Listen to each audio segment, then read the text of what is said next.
देखिए, गुपका डिक्लेरेशन एक मुझे लगता है ये एक इल्यूजन है जम्मू कश्मीर के लोगों को और गुमराह करने का। जिस प्रकार से इन्होंने पिछले 70 साल में हमारे लोगों को गुमराह करे, आज फिर से ये अपने आप को रेवोल्यूशनस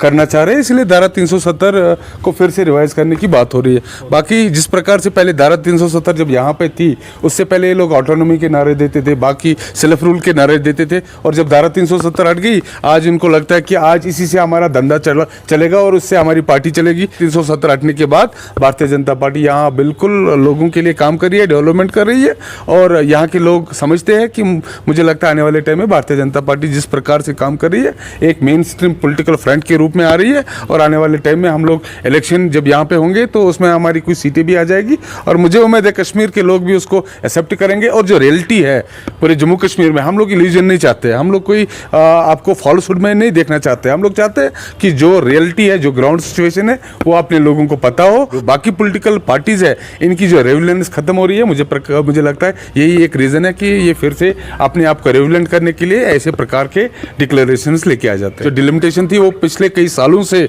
मुझे लगता है 96 में यहाँ पहली बार डिलिमिटेशन हुई है, उसके बाद यहाँ पे कोई डिलिमिटेशन नहीं हुई है। यहाँ हमारे कुछ ऐसे सेक्टर है, जैसे हमारे गुज्जर कम्युनिटी के लोग हैं, या हमारे पहाड़ी कम्युनिटी के लोग हैं, या शिया कम्युनिटी के लोग हैं, ऐसे जो लास्ट टाइम जो कॉन्स्टिट्यूंसीज में डिलिमिटेशन हुई थी, वो बिल्कुल अपने एक एजेंडा के तौर पर हुई थी, जिसमें इन्होंने डिवाइड करने की कोशिश की थी। जैसे हमारे मतलब शिया पॉपुलेशन है, उनको 4 कॉन्स्टिट्यूंसी में डिवाइड करना, ये बिल्कुल सरासर नाइंसाफी है। और हम जो भारतीय जनता पार्टी है, वो लोगों के हित में है, कम्युनिटियों के हित में है। यहाँ पे सीटें बढ़नी चाहिए, यहाँ पे जो कॉन्स्टिट्यूंसी है उनका फिर से एक बार डिलिमिटेशन होना चाहिए, ताकि जो भी पिछले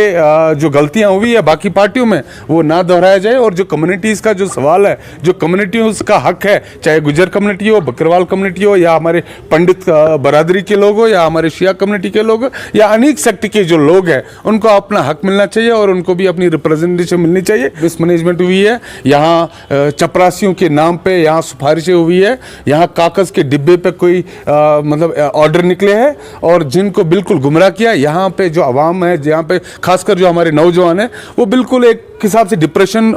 डिप्रेशन स्टेट में चले गए हैं। यहाँ ऐसा कैंपा नहीं है। बाकी डेली वेजर्स है, चाहे फॉरेस्ट है, चाहे ऐसे बहुत सारे डिपार्टमेंट है जहाँ पे इन्होंने गंद मचा रखी है। लेकिन मुझे पता है कि ऑनरेबल एलजी इस चीज़ को देखते होंगे, और जो भी उनके हित में होगा, जो भी हमारे लोगों के हित में होगा, मुझे लगता है उनकी जेन्युइन डिमांड्स है। यहाँ की जो प्रशासन है, यहाँ की जो एडमिनिस्ट्रेशन है, उनके साथ जस्टिस करना चाहिए, उनको प्रॉपरली रिहेबिलिटेट करना चाहिए। देखिए, हमारा ऑर्गेनाइजेशनल विजिट था ऑनरेबल राम माधव जी का, या बिल्कुल बाकी जो संगठन के लोग हैं हमारे विस्तार के लिए यहाँ पे आए थे, हमारे लोगों को हौसला देने के लिए आए थे, और हमारी पार्टी कैसे आगे ग्रो करे, कैसे हम लोग आगे आने वाले टाइम में इलेक्शन में हम लोग हिस्सा कर लें, या जो हमारे बीडीसी के जो चुनाव है, कुछ जो कमी मतलब रह गई है, उनको हमने मांग की कि जो बीडीसी जो हमारे चेयरमैन से, जो हमारे सरपंच है, उनका इलेक्शन जल्दी होना चाहिए। अपने जो डिस्ट्रिक्ट डेवलपमेंट चेयरमैन की जो इलेक्शन है, वो भी जल्दी होने चाहिए। और साथ में जो डिलिमिटेशन अभी हो रही है, हमने ये भी रिक्वेस्ट की कि यहाँ पे एक लोगों की सरकार होनी चाहिए, जो आने वाले टाइम में लोगों के हित में काम करे और लोगों के लिए काम करेंगे। जो यहाँ की जो 3rd टायर लीडरशिप है, चाहे पंच, सरपंच या बीडीसी चेयरमैन, जिस प्रकार से चुन के आए हैं, मुझे लगता है आने वाले टाइम में असेंबली में भी वो लोग और चुन के आ जाएंगे, और आने वाले टाइम में कश्मीर में एक नई दिशा होगी, और कश्मीर में एक नए युवाओं को आने का मौका मिलेगा। Thank you.